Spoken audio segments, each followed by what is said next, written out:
Welcome. Thank you for choosing to settle in and share this time with me. Find a comfortable space, allow your breath to deepen, and let the world outside gently fade for a while.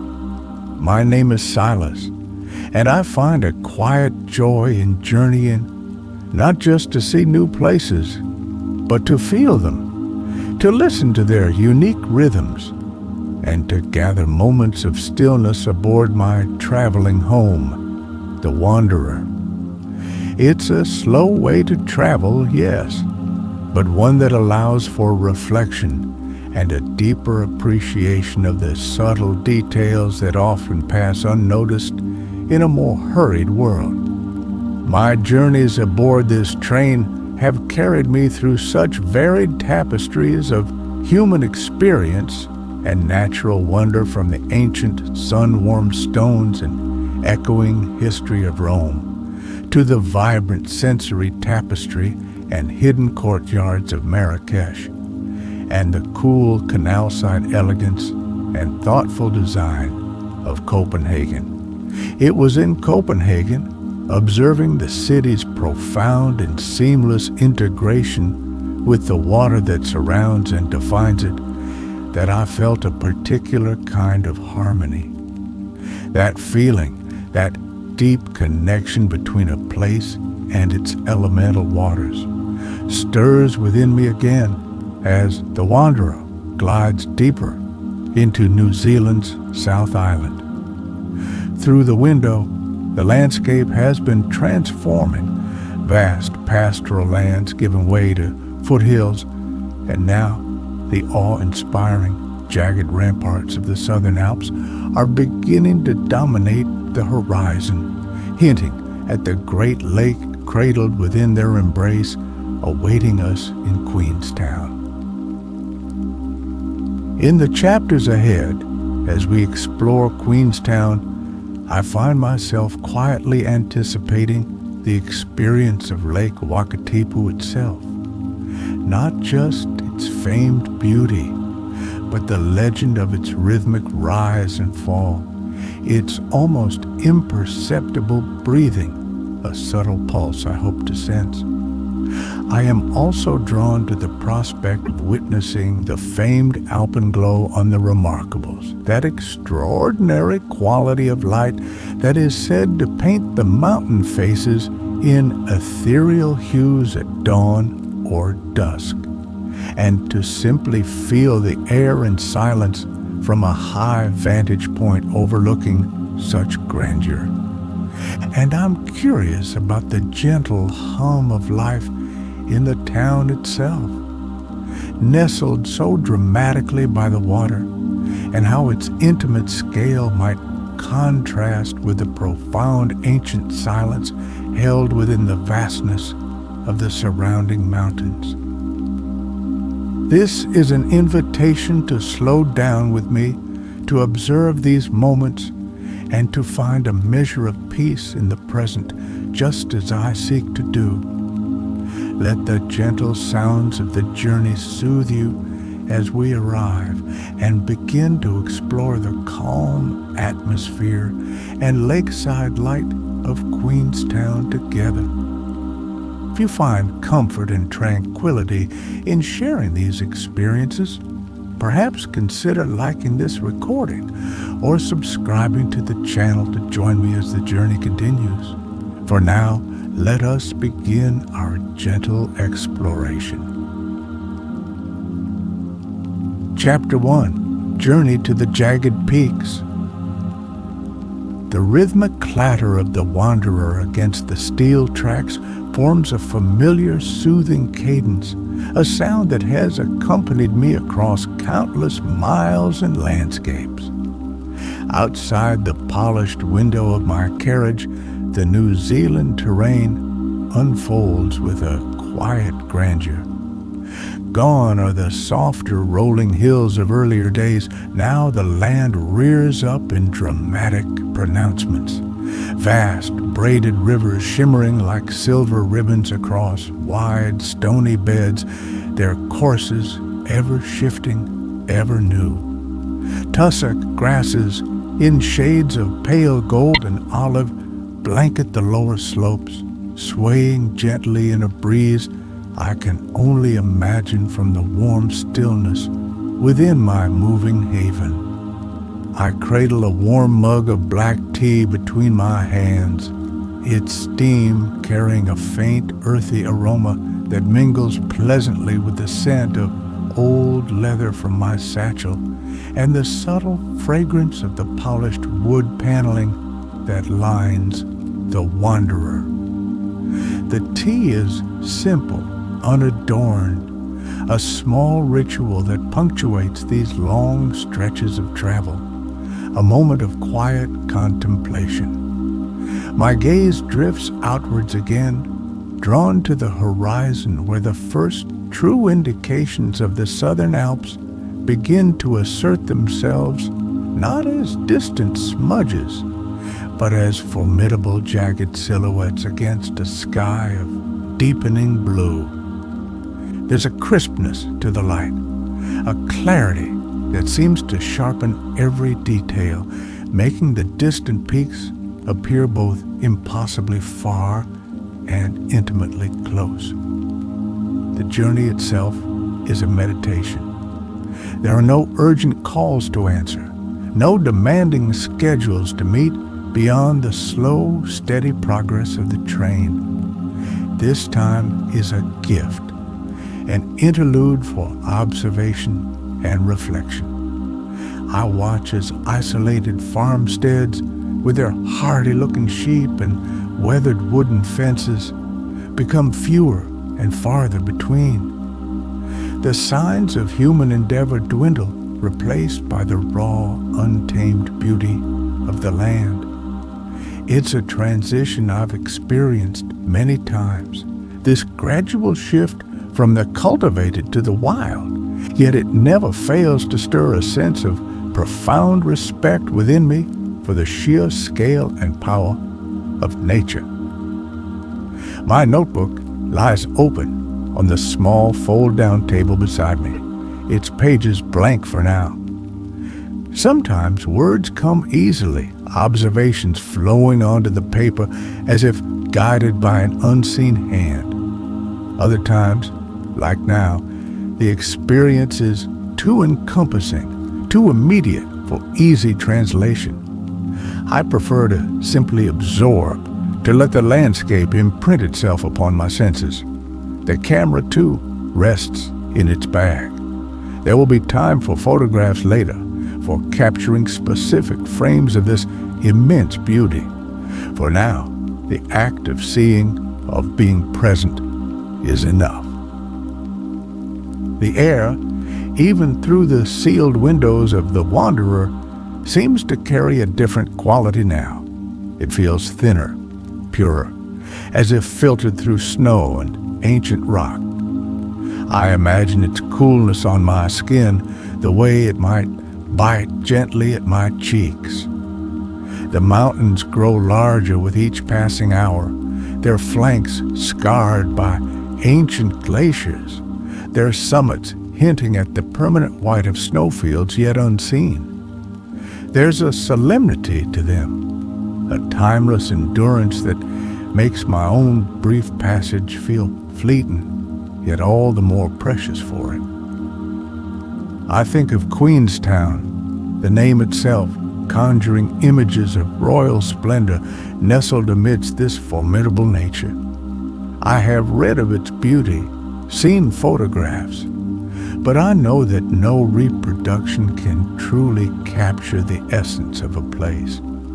It must be experienced, felt, breathed in. There's an anticipation building within me, a quiet excitement that is less about thrill-seeking and more about the promise of discovery, of finding those subtle details, those quiet corners that reveal the true character of a location. The sun begins its slow descent, painting the western sky in hues of soft orange and rose. The light catches the edges of the approaching peaks, outlining them in gold, while the valleys below deepen into shadow. It's a spectacle of quiet majesty, a daily farewell that transforms the landscape into something ethereal. The rhythm of the train continues its steady song, a lullaby carrying me towards the heart of these mountains, towards the famed lake and the adventures, both external and internal, that await. Inside the wanderer, the soft glow of a reading lamp flicks on automatically as the natural light fades, casting a warm, inviting pool around my seating area. It's a space of comfort and familiarity, a constant in a world of ever-changing vistas. I close my eyes for a moment, listening to the gentle hum of the engine, feeling the subtle sway of the carriage. The journey is as much a part of the destination as arrival itself. A slow unwinding, a preparation for what is to come. Soon the jagged peaks will surround me, no longer a distant promise, but an immediate awe-inspiring reality. I take another slow sip of my tea, now cool, and feel a sense of peace settle over me. The world outside is vast and wild, and the wanderer carries me steadily onward, a small, warm sanctuary moving through the gathering twilight towards the Lakeside Light of Queenstown. Chapter 2. First glimpse of Wakatipu. The familiar rhythm of the wanderer slows, the gentle clatter and hum diminishing to a soft sigh as we approach what feels like the end of this particular line. The final stretch was not into a grand, bustling city station, but rather a smaller, unassuming stop, nestled amidst the towering presence of the mountains. Step down from the carriage, the air hits me with an invigorating coolness, clean and sharp, carrying the faintest scent of pine and damp earth. It's a welcome embrace after the contained warmth of the train. My prearranged transfer is a quiet, unassuming car, and the driver, a man of few words but a gentle smile, nods as he takes my single satchel. The short drive that follows is a revelation. We round a bend, and suddenly, there it is, Lake Wakatipu. The first glimpse steals my breath. It's an impossible, intense blue, a vast expanse of water cradled by an amphitheater of sharply rising mountains, their peaks etched against the clear sky. The sheer scale is immense, humbling. The legendary Remarkable stand to one side, their jagged silhouette instantly recognizable, a formidable wall of rock that seems to rise directly from the water's edge. The stillness of the scene is profound. The surface of the lake from this vantage point is like polished sapphire, reflecting the sky and the surrounding peaks with pristine clarity.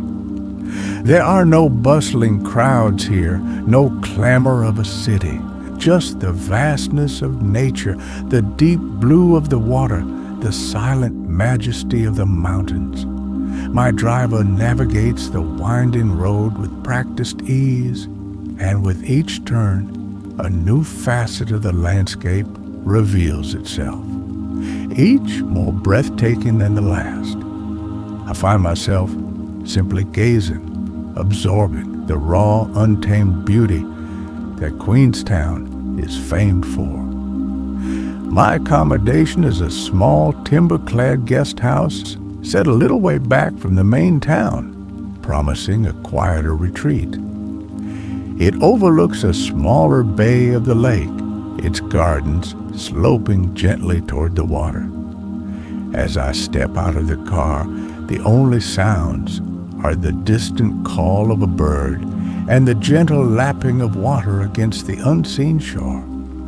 There's an immediate sense of peace here, a feeling of having arrived somewhere truly special, a place where nature dictates the rhythm. The host, a woman with kind eyes and a welcoming smile, shows me to my room. It's simple but comfortable, with a large window framing a perfect view of the lake and a snow-capped Cecil Peak in the distance. The air inside is fresh, carrying a hint of wood smoke from a chimney I hadn't noticed. I thank her, and she leaves me to settle in, the quiet of the house wrapping around me like a soft blanket. I set my satchel down and walk to the window, drawn by the magnetic pull of the view. The light on the water is constantly shifting, creating patterns of silver and deep indigo. A few small boats are moored in the distance, looking like tiny toys against the immensity of the scene. There's a profound silence that seems to emanate from the mountains themselves, a silence that invites contemplation and a slowing of the breath. It's a world away from the urban landscapes I sometimes find myself in. Here, the grandeur is natural, not man-made.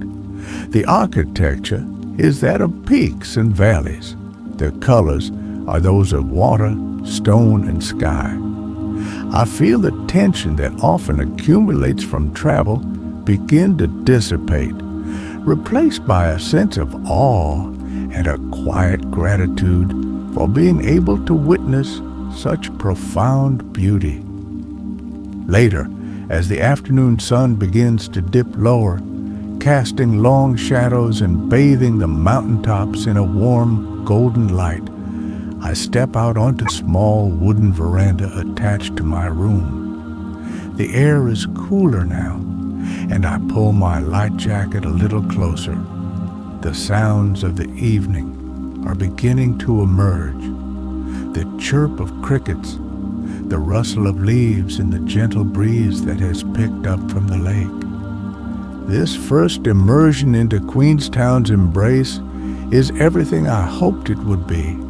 Not an overwhelming rush of activity, but a gentle unfolding of natural splendor. It feels like stepping into a carefully composed painting, yet it is all vividly, tangibly real. The crisp air, the vastness of the lake, the silent, watchful mountains, they all combine to create an atmosphere of serene majesty. I know my time here will be shaped by this incredible landscape, and I look forward to exploring its quieter corners. Chapter 3, A Haven by the Water. The room in the guest house is a study in simple comforts, designed to complement rather than compete with the stunning natural beauty framed by its large window. Polished wooden floors gleam softly, partially covered by a hand-woven rug in earthy tones of brown and forest green. A comfortable armchair sits angled toward the view, inviting moments of quiet reflection. The bed, neatly made with crisp white linens and a thick woolen throw, promises restful nights. I take my time unpacking the few essentials from my leather satchel. My notebook and a couple of well-worn pens are placed on the small, sturdy wooden desk that occupies one corner. My camera finds its spot on a nearby shelf, ready for when the urge to capture a specific moment arises. There's a distinct lack of clutter, both in the room and in my own belongings, a preference for simplicity that allows the mind to settle more easily. Stepping out onto the small private veranda, I breathe deeply. The air is cool and carries the scent of pine needles from the trees in the guest house garden, along with a clean, almost metallic tang from the vast expanse of Lake Wakatipu. Below, the garden slopes gently, dotted with hardy alpine plants and native grasses that sway in the light breeze. Beyond the garden, the deep blue of the lake stretches out, its surface ruffled by the wind, creating a mesmerizing dance of light and shadow. The sounds are those of nature's quiet industry. A tui, its dark feathers iridescent in the afternoon light, calls from a nearby kohai tree, its song a complex melody of clicks, whistles, and chimes. The gentle, rhythmic lapping of water against the shore provides a constant, soothing undertone. Far in the distance, I can hear the faint, mournful cry of a hawk, circling high above the mountain ridges. These are the sounds that define this place, a symphony of natural elements. I spend some time just sitting on the veranda's simple wooden bench, allowing myself to fully arrive, not just physically, but mentally. Travel, even at the slow pace I prefer, requires these moments of stillness to process the transition from one place to another. The view is captivating. Cecil Peak, directly across the water, has a light dusting of fresh snow on its upper reaches, glowing softly in the afternoon sun. The Remarkables to my right are a dramatic saw-toothed range that truly live up to their name. Inside, the guest house is quiet. I can hear the distant, muffled sounds of my host moving about, the occasional clink of crockery. But mostly, it's an atmosphere of peaceful solitude. This is what I seek in my accommodations, not sterile anonymity, but a sense of being in a genuine, lived-in space that still offers privacy and tranquility.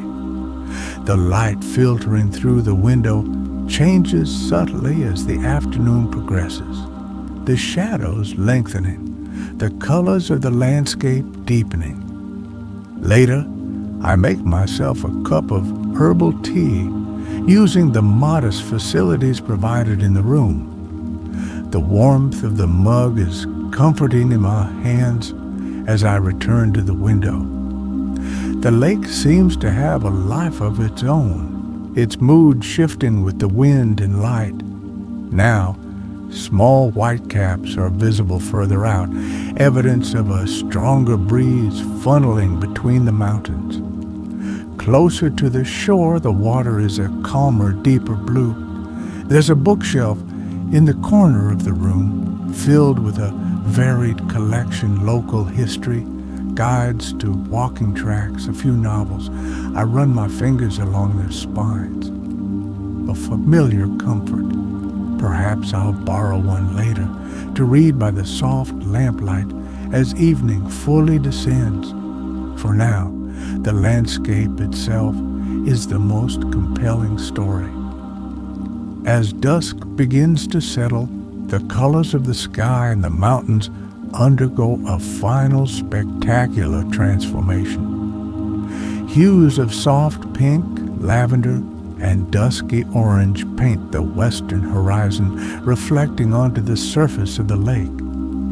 The peaks themselves take on a purplish glow before slowly fading into darker silhouettes. It's a daily masterpiece offered freely, this haven by the water, with its simple comforts and unparalleled views, already feels like a sanctuary, a perfect base from which to gently explore the wonders of Queenstown. Chapter 4. Meander through the gardens. The morning air is crisp and invigorating as I set out from the guest house, a light mist still clinging to the surface of Lake Wakatipu, softening the sharp edges of the distant mountains. My destination today is the Queenstown Gardens, a place I've read offers a pocket of cultivated tranquility right on the lake's edge. The walk there is pleasant, along a quiet residential street where the scent of wood smoke from chimneys mingles with the fresh, clean air.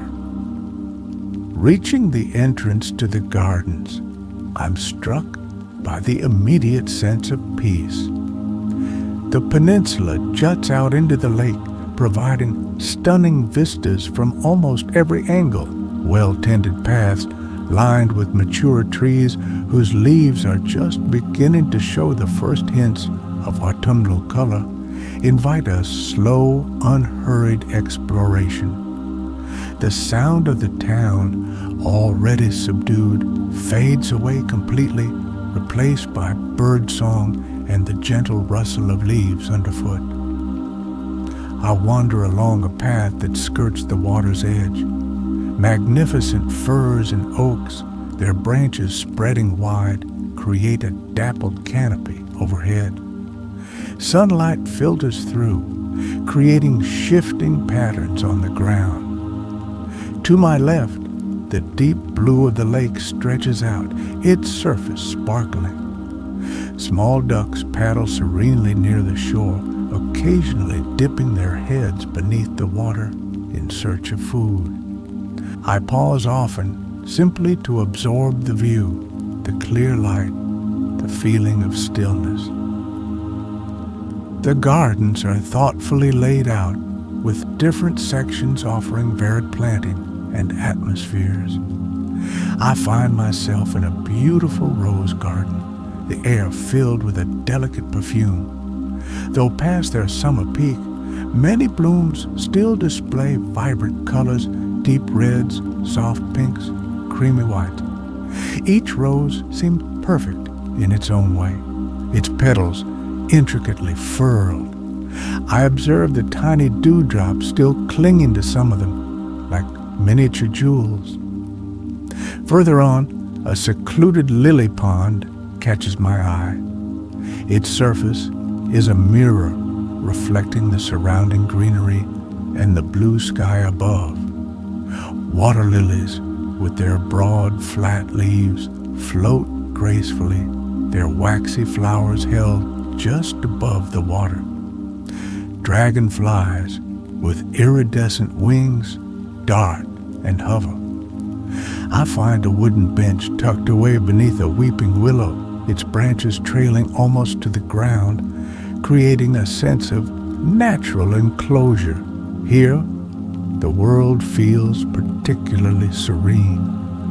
Sitting on the bench, I take out my notebook, not necessarily to write extensively, but perhaps to jot down a few impressions, a word or phrase that captures the feeling of this place, the quality of the light, the scent of damp earth and blooming roses, the gentle lapping of the lake water against the stone embankment nearby. It's these small sensory details that often form the heart of my recollections. I watch as a few locals pass by an elderly couple strolling hand in hand, a young parent pushing a pram, someone walking their dog. There's an unhurried pace to their movements, a sense of people enjoying this green sanctuary. Later, I see the TSS Earnslaw, the historic steamship, glide majestically across the lake in the distance, its white form and plume of dark smoke, a striking contrast against the blue water and green mountains. It moves with a slow, steady grace that seems perfectly in tune with the peaceful atmosphere of the gardens. The simple act of walking, of observing, of being present in a beautiful space is profoundly restorative. There are no grand events unfolding here, just the quiet rhythm of nature and the gentle enjoyment of a public park. Yet, in this simplicity, there is a deep sense of contentment. The meticulously cared-for flower beds, the ancient trees standing as silent witnesses, the expansive views of the lake and mountains, all contribute to an environment that soothes the mind. As I eventually make my way back towards the entrance, feeling refreshed and calm, I reflect on the importance of such places. In a world that often feels rushed and demanding, these pockets of natural beauty and cultivated serenity offer a vital respite. The Queenstown Gardens, with their understated elegance and stunning location, are a testament to the harmonious relationship that can exist between human cultivation and the wild grandeur of nature. The Meander has been a quiet delight, a perfect, gentle immersion into the lakeside charm. Chapter 5, Arrowtown's Quiet Gold. Today, I venture a little further afield, taking a local bus that winds its way through stunning hill country towards Arrowtown. The journey itself is a pleasure, offering panoramic views of rolling tussock land, dramatic river gorges, and distant snow-capped peaks. There's a different character to this landscape compared to the immediate surroundings of Queenstown, a more rugged, pioneering feel.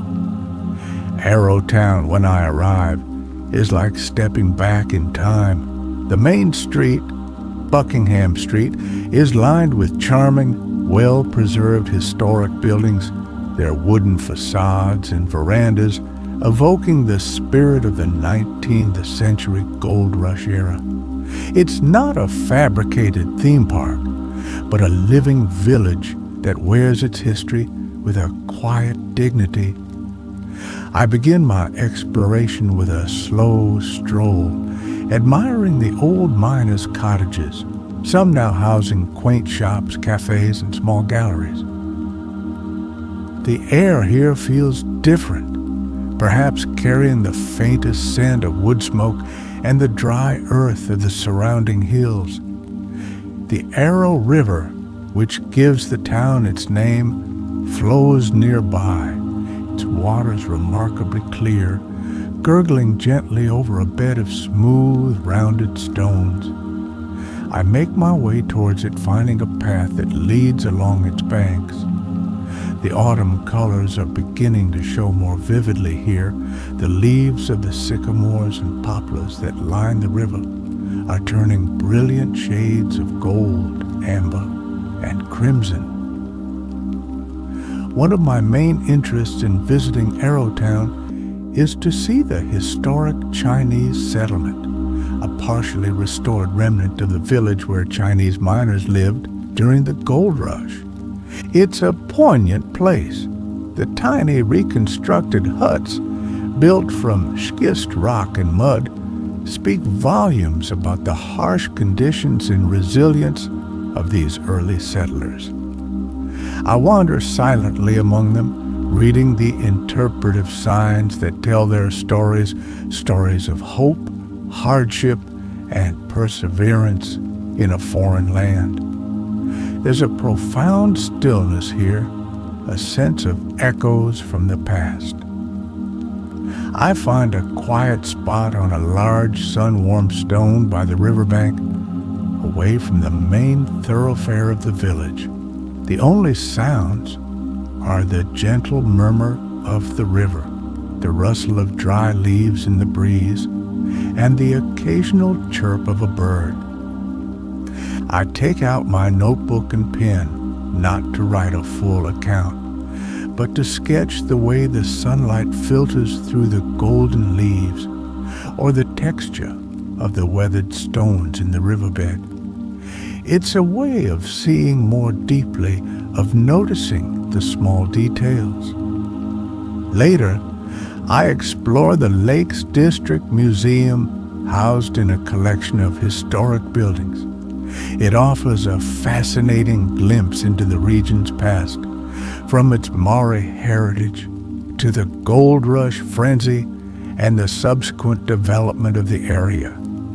The exhibits are thoughtfully presented, filled with artifacts that bring the stories to life, old mining tools, faded photographs, personal letters.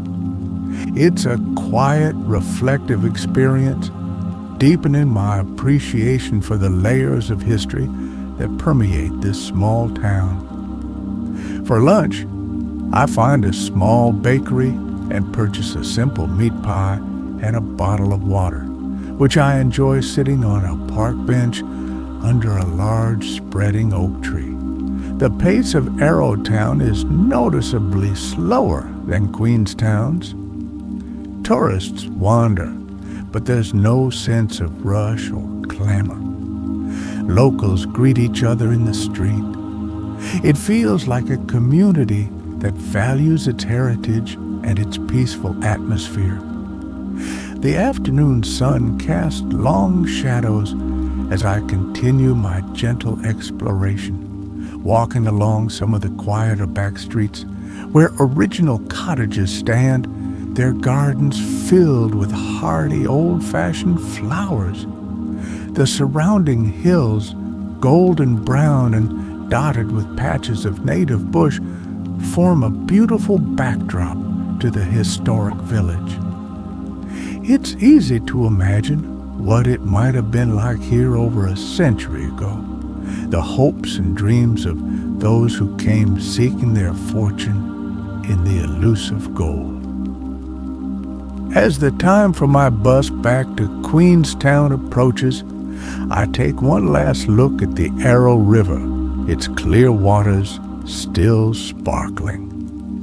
Arrowtown's quiet gold is not just in the history of the precious metal sought here, but in the rich tapestry of stories, the preserved charm of its streetscape, and the serene beauty of its natural setting. It has been a day of gentle discovery, a peaceful immersion into a different facet of this remarkable region. The quiet echoes of its past will stay with me. Chapter 6. Skyline Serenity. The ascent in the Skyline gondola is a slow, almost silent glide upwards. From my small cabin, suspended high above the town, the world below gradually recedes, offering an ever-expanding panorama.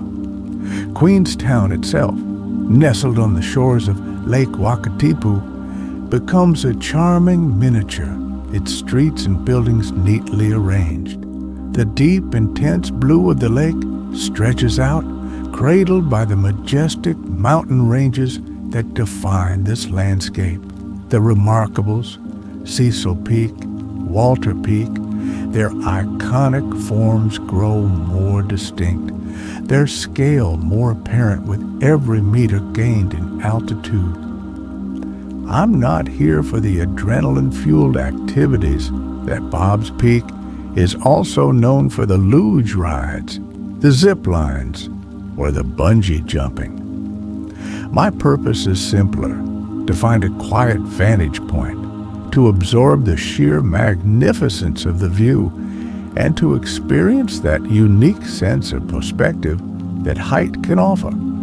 The gentle sway of the gondola is soothing, and I watch, captivated, as the details of the landscape unfold like a vast, living map. The TSS Earnslaw, looking like a tiny white speck, leaves a delicate wake on the lake surface. Reaching the top, I bypass the bustling hub of the main complex, seeking out one of the quieter walking tracks that lead to various lookout points. The air is noticeably cooler and thinner up here, carrying a crispness that feels invigorating. The sounds of the town are completely gone, replaced by the sigh of the wind through the alpine vegetation and the distant calls of birds. I find a perfectly situated wooden bench, slightly away from the main pathways, offering an uninterrupted vista. Before me, the scene is almost overwhelming in its grandeur. Lake Wakatipu, in its entirety, lies like a colossal Z-shaped jewel, its waters reflecting the vast expanse of the sky. The surrounding mountains, their slopes, a patchwork of tussock, native bush, and bare rock, march away into the distance, range after range, until they merge with the hazy blue of the horizon. The clarity of the light is extraordinary, every ridge and valley sharply defined. I sit for a long time, simply gazing, allowing the immensity of the view to wash over me. There's a profound silence up here, a silence that seems to amplify the visual spectacle.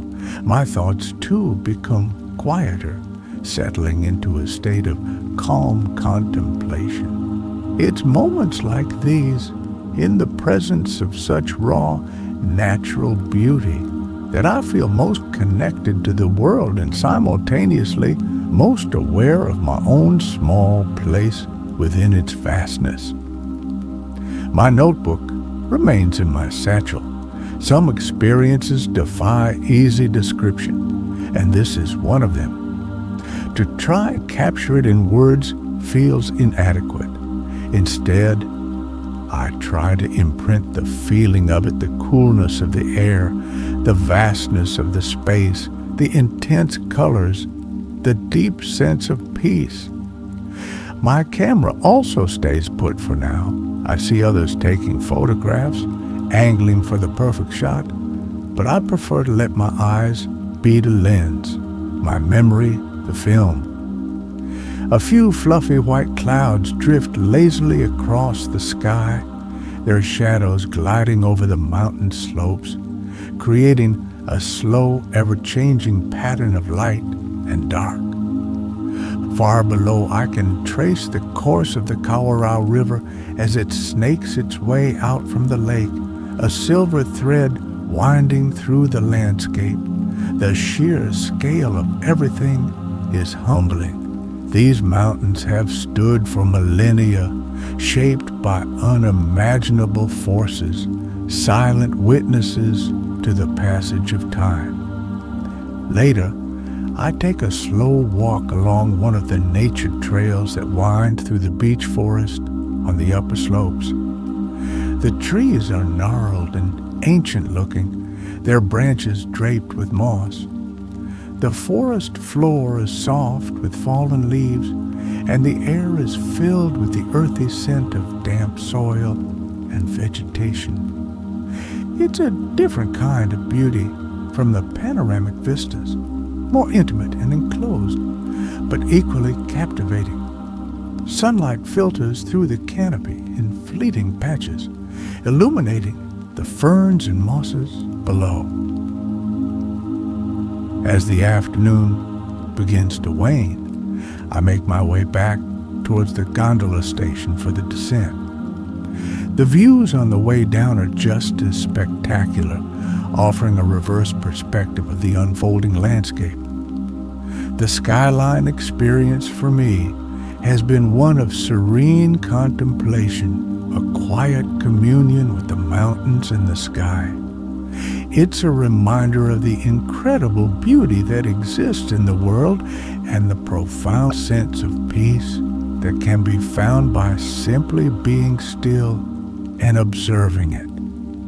The memory of that vast, silent panorama will be a touchstone of tranquility. Chapter 7. Earnslaw's Gentle Passage. The vintage steamship, the TSS Earnslaw, sits proudly at the Queenstown wharf, its bright red funnel emitting soft puffs of white steam into the cool morning air. Its polished brass fittings gleam in the sunlight, and its white-painted hull looks pristine against the deep blue of Lake Wakatipu. There's an undeniable charm to this vessel, a tangible link to a bygone era of travel. I board with a sense of quiet anticipation, looking forward to experiencing the lake from a different perspective. I find a spot on the upper deck near the stern where I can feel the gentle breeze and have an unobstructed view of the receding shoreline as we pull away from the wharf. The rhythmic chug, chug, chug of the century-old steam engine is a deeply satisfying sound, a steady heartbeat that seems to resonate with the calm expanse of the water. The ship's whistle blows, a mournful, evocative sound that echoes off the surrounding mountains, a classic call of departure. As we glide out into the wider part of the lake, the full panorama of Queenstown's majestic setting unfolds. The town itself becomes smaller, nestled at the foot of the towering peaks. The Remarkables dominate one side, their dramatic, jagged outline a constant, awe-inspiring presence. On the other side, Cecil Peak and Walter Peak rise steeply from the water's edge, their slopes a mix of golden tussock and dark green beech forest. The sheer scale of the landscape is humbling, and the slow pace of the Earnslaw allows ample time to absorb it all. I spend some time watching the historic steam engine at work through the open viewing area. The gleaming pistons move with a powerful hypnotic rhythm, a testament to the enduring engineering of the past.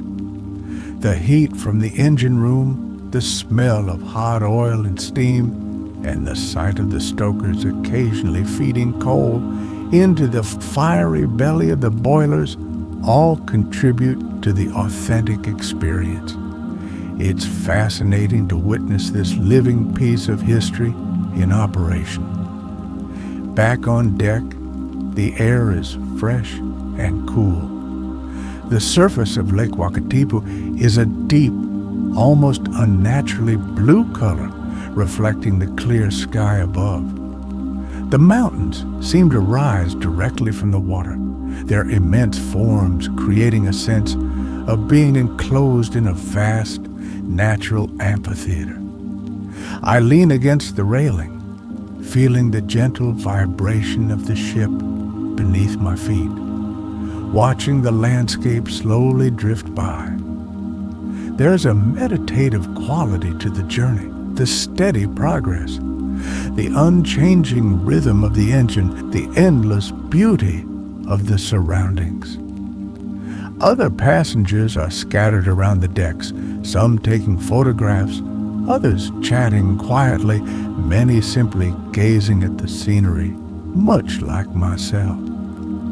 There's a shared sense of appreciation, a quiet enjoyment of this unique experience. The Earnslaw is not just a mode of transport, it's a destination in itself, a floating piece of history offering a serene passage through one of the world's most stunning landscapes. We pass by secluded bays and hidden coves, their shorelines fringed with native bush. Occasionally, a lone farmhouse can be seen nestled in a seemingly remote location, a testament to the hardy spirit of those who choose to live amidst such wild beauty. The water is so clear that in shallower areas I can see the stones on the lake bed. The journey takes us towards Walter Peak High Country Farm, one of the traditional stops for the Earnslaw.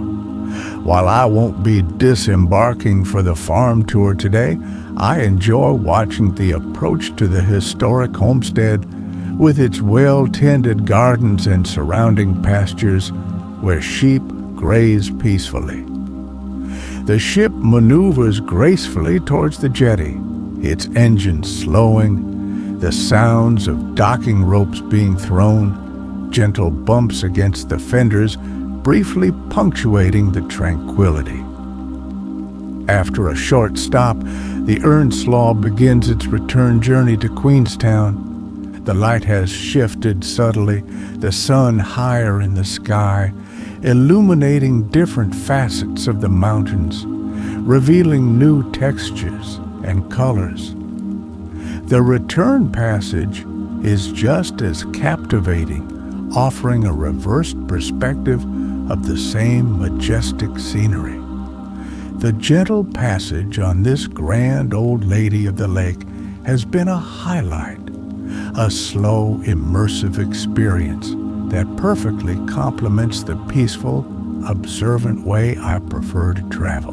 The rhythmic chug of her engines will be a soothing memory. Chapter 8, Gibbston Valley, Stillness. The short bus ride from Queenstown to the Gibbston Valley, often referred to as the Valley of the Vines, takes me through the dramatic Kawarau Gorge. The river, a vibrant turquoise, carves its way through steep, rocky cliffs, a starkly beautiful and rugged landscape. As the gorge opens out into the wider valley, the scenery transforms. Rows upon rows of neatly tended vines stretch across the valley floor, backed by the arid, schist-laden hills that are characteristic of this central Otago wine region. I've chosen to visit a smaller boutique winery, one known for its quiet atmosphere and quality Pinot Noir, the varietal for which this region is most famed. Stepping off the bus, I'm immediately struck by the stillness of the valley. The air is dry and warm, with a gentle breeze rustling the leaves on the vines. The sounds are subtle, the distant hum of traffic on the main road, the occasional chirp of a bird, the whisper of wind through the trellises. The winery itself is unpretentious. A cluster of low buildings constructed from local stone and timber, blending harmoniously with the landscape. I make my way to this small tasting room which opens out onto a sunny courtyard overlooking the vineyards. There are only a few other visitors, allowing for a peaceful and unhurried experience. I opt for a tasting of their Pinot Noir, eager to sample the wine that is so intrinsically linked to this specific terroir. The host, a woman with a passion for her craft evident in her voice, pours a small measure into my glass.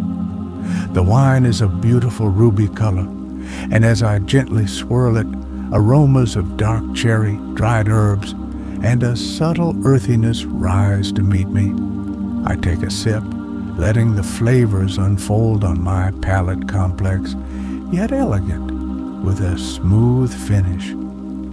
She speaks briefly about the vineyard's philosophy, the challenges and rewards of growing grapes in this unique microclimate, her words adding depth to the sensory experience. I take my glass and find a quiet table in the courtyard, under the dappled shade of a trellis covered in mature grapevines. From here, I can look out over the rows of vines, their leaves now tinged with autumnal golds and reds, stretching towards the rugged brown hills. The contrast between the cultivated order of the vineyard and the wild, untamed landscape beyond is striking. There's a profound sense of peace in this setting. The warmth of the sun on my skin, the gentle breeze, the visual harmony of the vineyard, the complex taste of the wine, it all combines to create a moment of perfect stillness and contentment. I take out my notebook, not to write extensively, but perhaps to record the specific tasting notes, the name of the winery, or simply the feeling of this tranquil afternoon. I observe the subtle details, the way the light catches the dusty bloom on a bunch of late-season grapes still clinging to a vine, the intricate patterns of lichen on an old wooden fence post, the busy work of a bee exploring a nearby lavender bush. These small moments of beauty are what I seek, the quiet observations that enrich the experience of a place. The Gibbston Valley is more than just a wine-producing region. It's a landscape with a unique character, shaped by its geology, its climate, and the human endeavor that has transformed it. The vines clinging to the stony slopes speak of resilience and adaptation. The wineries, many of them small and family-owned, reflect a dedication to quality and a deep connection to the land. I spend a comfortable hour or so at the winery, savoring another small tasting, engaging in brief, pleasant conversation with the host, but mostly just enjoying the quiet ambience and the beautiful surroundings. There's no pressure to hurry, no bustling crowds. It's an experience that encourages slowing down, appreciating the craft that goes into producing a fine wine, and connecting with the peaceful rhythm of the valley. As I prepare to leave, waiting for the return bus, I take a final look across the vineyards. The stillness of the Gibbston Valley, its unique blend of rugged natural beauty and cultivated grace, has left a lasting impression. It's a place where the earth itself seems to speak quietly and eloquently through the character of its wines and the serenity of its landscape. The memory of this peaceful afternoon, punctuated by the taste of fine Pinot Noir, will be a cherished one. Chapter 9, Last Light on the Remarkables. Back at my guest house, as late afternoon begins its slow transition towards evening, I find myself drawn to the small veranda once more. The air is cooling rapidly now, a reminder that autumn is truly setting in. I have a warm jacket on, and a fresh cup of herbal tea steams gently in my hands. My gaze is fixed on the Remarkables, that magnificent jagged range that has been a constant, awe-inspiring backdrop to my time in Queenstown. The sun, beginning its descent behind the mountains to my west, is orchestrating a final spectacular display of light. The peaks of the Remarkables facing east catch this departing radiance, transforming into a breathtaking spectacle of alpenglow. The bare rock faces, moments ago a cool gray, are now imbued with an ethereal, rosy, golden light. It's a fleeting phenomenon, this mountain glow, and all the more precious for its transience. I watch, mesmerized, as the colors shift and deepen. The lower slopes are already falling into shadow, creating a dramatic contrast with the illuminated summits. The surface of Lake Wakatipu in the foreground acts as a vast, dusky mirror, reflecting the hues of the sky, which is itself a canvas of soft pinks, lavenders, and pale oranges. There are no words to adequately describe this kind of beauty. It's a feeling, an experience that touches something deep within. My time in Queenstown is drawn to a close. Tomorrow, the wanderer will carry me onwards. In my room, My leather satchel lies open on the bed, a few items already neatly packed. The process is unhurried, a quiet ritual of gathering and preparing for the next leg of the journey. But for now, my attention is wholly captured by the scene unfolding before me. I reflect on the past few days, the serene meander through the Queenstown gardens, the quiet historical echoes of Arrowtown, the breathtaking panorama from Bob's Peak, the gentle passage on the TSS Earnslaw, the tranquil stillness of the Gibbston Valley. Each experience has been unique, yet all have been imbued with the overarching majesty of this incredible landscape. Queenstown has offered not just stunning vistas, but moments of profound peace and quiet contemplation. The alpenglow on the Remarkables begins to fade, the intense colors softening, the peaks slowly surrendering their borrowed light to the encroaching twilight. The shadows lengthen, and the details of the mountains become less distinct, their forms merging into a powerful dark silhouette against the still, colorful sky. The air grows colder, and the first stars begin to prick the deepening blue overhead. There's a gentle melancholy that often accompanies the end of a stay in a place that has touched me, but it's not a sad feeling. It's more a sense of quiet gratitude for the experiences, for the beauty witnessed, for the moments of connection with nature, with history, with the quiet rhythm of a place. Queenstown has etched itself into my memory, not as a list of attractions ticked off, but as a tapestry of sensory impressions, of feelings, of light. Inside my room, I switch on a soft lamp, its warm glow creating a cozy haven against the cooling evening. I add a few more items to my satchel, my notebook filled with scattered thoughts and sketches, my camera holding digital memories of light and landscape. The process is methodical, calming. I will carry the essence of Queenstown with me, the memory of its crisp air, its deep blue waters, and the constant watchful presence of its magnificent mountains. One final look out the window before drawing the curtains. The Remarkables are now dark sentinels under a star-dusted sky. The lake is a black, silent expanse.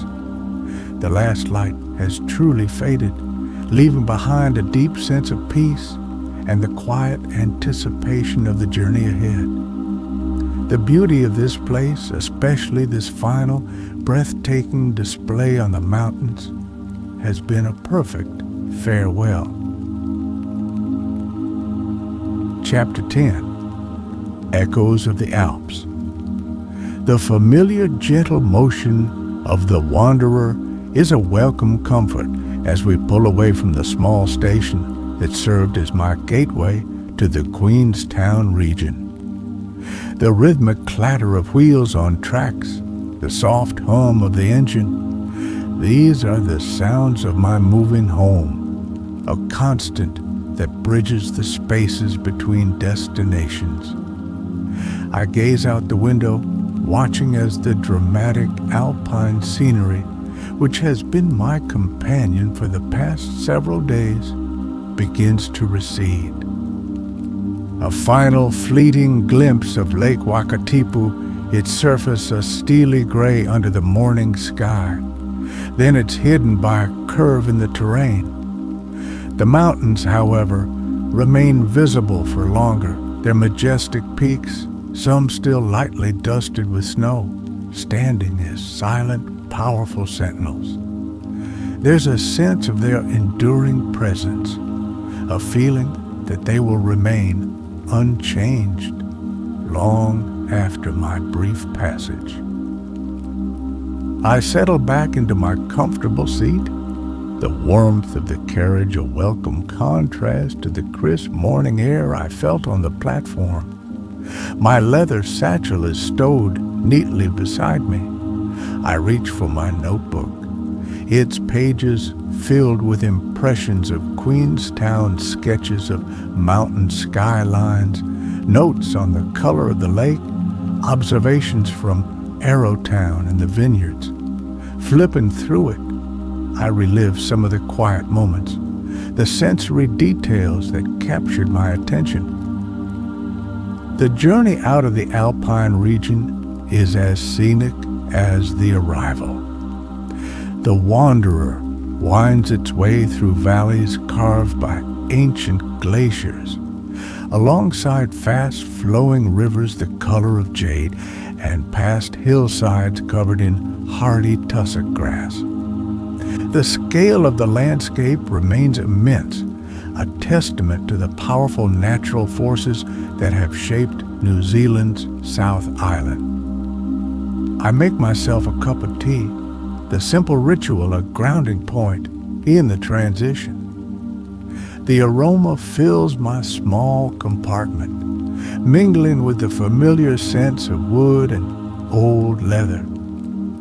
As I sip the warm liquid, I reflect on the Lakeside Light of Queenstown, not just the literal light that painted the mountains and water in such breathtaking hues, but also the metaphorical light of discovery, of peaceful contemplation, of moments of pure, unadulterated beauty. The echoes of the Alps will resonate for a long time. The memory of that intense blue of Lake Wakatipu, the jagged silhouette of the Remarkables, the crisp, clean air, the profound silence of the high lookouts, these are impressions that embed themselves deeply. It's not just the grand vistas, but also the smaller details. The scent of roses in the Queenstown gardens, the taste of Pinot Noir in the Gibbston Valley, the historic charm of the TSS Earnslaw. The train moves steadily onwards, leaving the high country behind, the terrain gradually softening. The mountains become more distant, their sharp peaks giving way to rolling hills. It's a visual representation of the journey itself, a slow unfolding, a gradual change. There's a quiet satisfaction in this, a sense of completion of one chapter, and the gentle anticipation of what the next might hold. The wanderer carries me not just from place to place, but through a continuum of experiences. I close my notebook and simply watch the landscape slide by. There is no need to fill every moment with activity or even with conscious thought. Sometimes the greatest pleasure lies in simply being, in allowing the mind to rest, lulled by the motion of the train and the ever-changing view. The rhythm of the wheels on the tracks is a soothing mantra, a sound that encourages a state of relaxed awareness. The essence of Queenstown, its majestic beauty and its profound tranquility, is now a part of my own internal landscape. It's another precious thread woven into the rich tapestry of my travels. As the wanderer continues its journey, carrying me towards new horizons, the echoes of the Alps remain, a reminder of the incredible light and quietude found beside that remarkable lake, under the watchful gaze of those timeless mountains.